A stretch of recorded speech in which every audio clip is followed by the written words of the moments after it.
Jackson or Josh Allen? Him. Say it again. Say that last name again. Josh Allen. Josh Allen. Look, both of these guys are tremendous. Both of these guys, are next and now in terms of how great they play the position. But comparison is the thief of joy, and I'm about to steal some joy away from you, Josh Allen. The pressure's on you.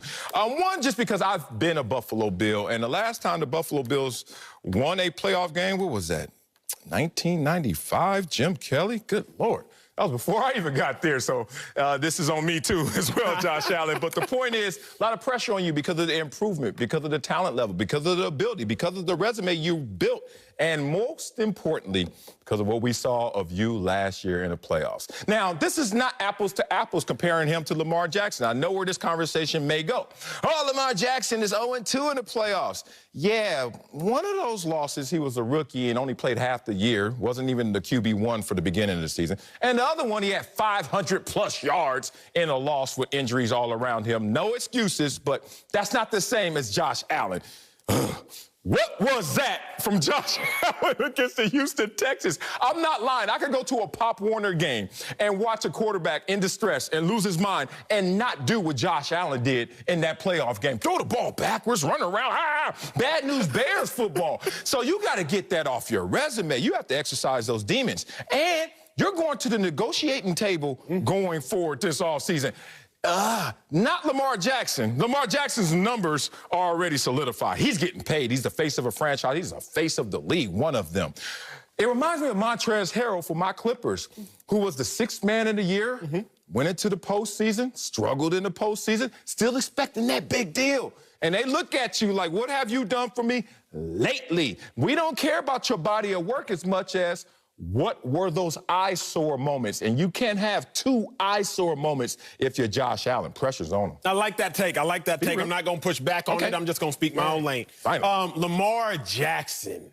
That dude's under more pressure. Oh, I want to hear it. Lamar Jackson's under more pressure because Lamar has already accomplished at the right age of, 25, everything you can accomplish individually and in a regular season, if he's even 25. Yeah, I don't think he's 25. Like, he might be 24, 23. Yeah, but he's already accomplished this. Think about it, y'all. He rushed for 1,000 yards twice.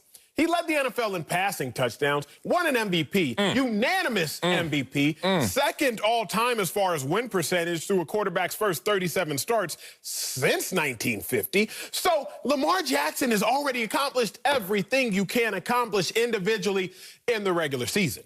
What has Lamar Jackson not accomplished at all whatsoever? Anything in the playoffs. We talk about the 500 yards he had. 89% of those yards came when that team was trailing. So the yards were really empty stats, empty calories. So Lamar Jackson's under more pressure because he has already checked off so many boxes and Josh Allen is still yet to check off. Josh Allen hasn't gotten to that final stage. Josh Allen is still in that honeymoon phase, if we will.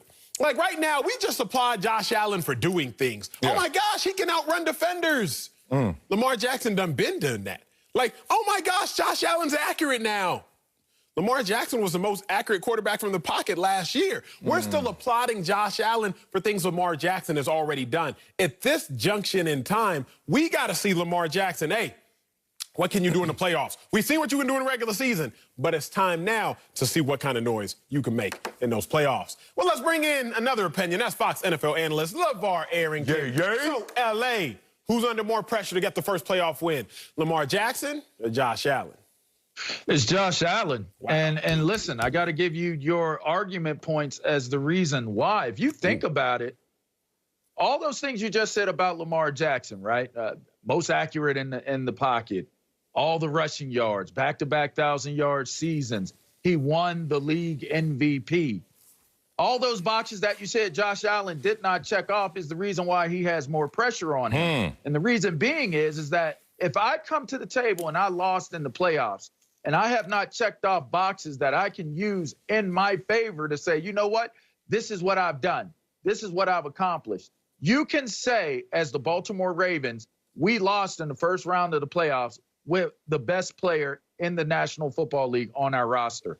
You know what the translation says? Coaching, offensive line, running game, receivers, play calling, defense. You could go to everything because you certainly can't go to the best player and say the best player is the sole reason why you did not win. So while it might be sensationalized to say Lamar has to show us more as a quarterback in the playoffs, and that's very true, I still look at Josh Allen. Josh Allen does not have that safety net created for him underneath him if he falls flat in the playoffs. He doesn't have an MVP bid. He doesn't have I was the best at this in the National Football League on his resume. And that puts a lot more pressure on him because he is a guy that we want to speak on in the most elite manner, but he hasn't achieved at the most elite level to be in the conversation with the other elites of elites just yet. And I think that provides more pressure on Josh Allen. It's interesting how y'all look at this. Sometimes I have to tangent away from sports, only to come back to sports, but talk in another lane to make some things make a little bit more sense. If I can look at the fellas, please, because I got to talk to my dogs. Fellas, you all are the married men. Let's talk relationships. All football is one big relationship. Trying to stay married. And you all are the experts. You all are the resident experts on this desk. Keep it clean. As far as relationships. Now, Pete, L.A., because this is where I'm trying to go with this. If you already know that the significant other is smart, they're intelligent, you know that they can cook, you know that they're trustworthy, you know that they're funny, say they've already checked all these boxes, but now you bring them home to meet your folks, to meet the relatives, and your folks hate them.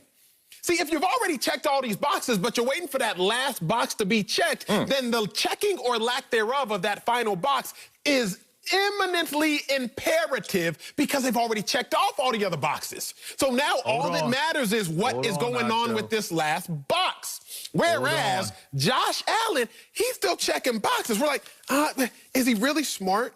But can he cook? Like, is he trustworthy? Is he funny? Like, do I have a good time with him? So we haven't gotten yet to that imperative checking off of the last box. Save this dude. And that's where Save this dude, Lamar. I don't need no saving. It is less pressure for the person you brought home to the family that has checked off all of the boxes versus the person that hasn't. And I'm gonna tell you why. Please. If they hate that person that you brought home, that's checked off all of the boxes, then you have to question what their motives are.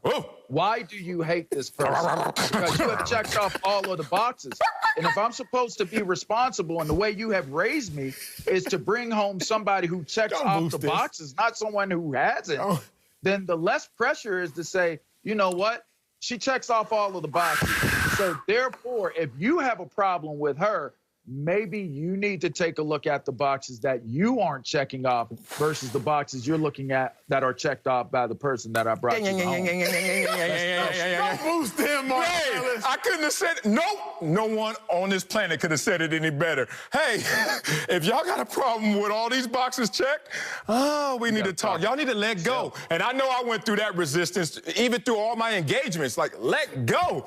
Because that's all it was. The box they wanted to check was the box that they kept for themselves. It wasn't about us. I digress. Amazing, Lamar. And also, remember this, the one who doesn't check all the other boxes, Josh Allen, doesn't even get to come home. He doesn't even get to come see the family. So let's leave it there. What we're doing here again is we're looking at success differently. Okay. I use Lamar Jackson and him checking all the boxes off as having equity, as having that success, as having a mattress to lay on in case things don't work out. Just like in the first year when things didn't work out. Just like in the second year when things didn't work out. We'll see how it plays out this year. But the point is, there are only two people walking this planet that have a unanimous MVP trophy.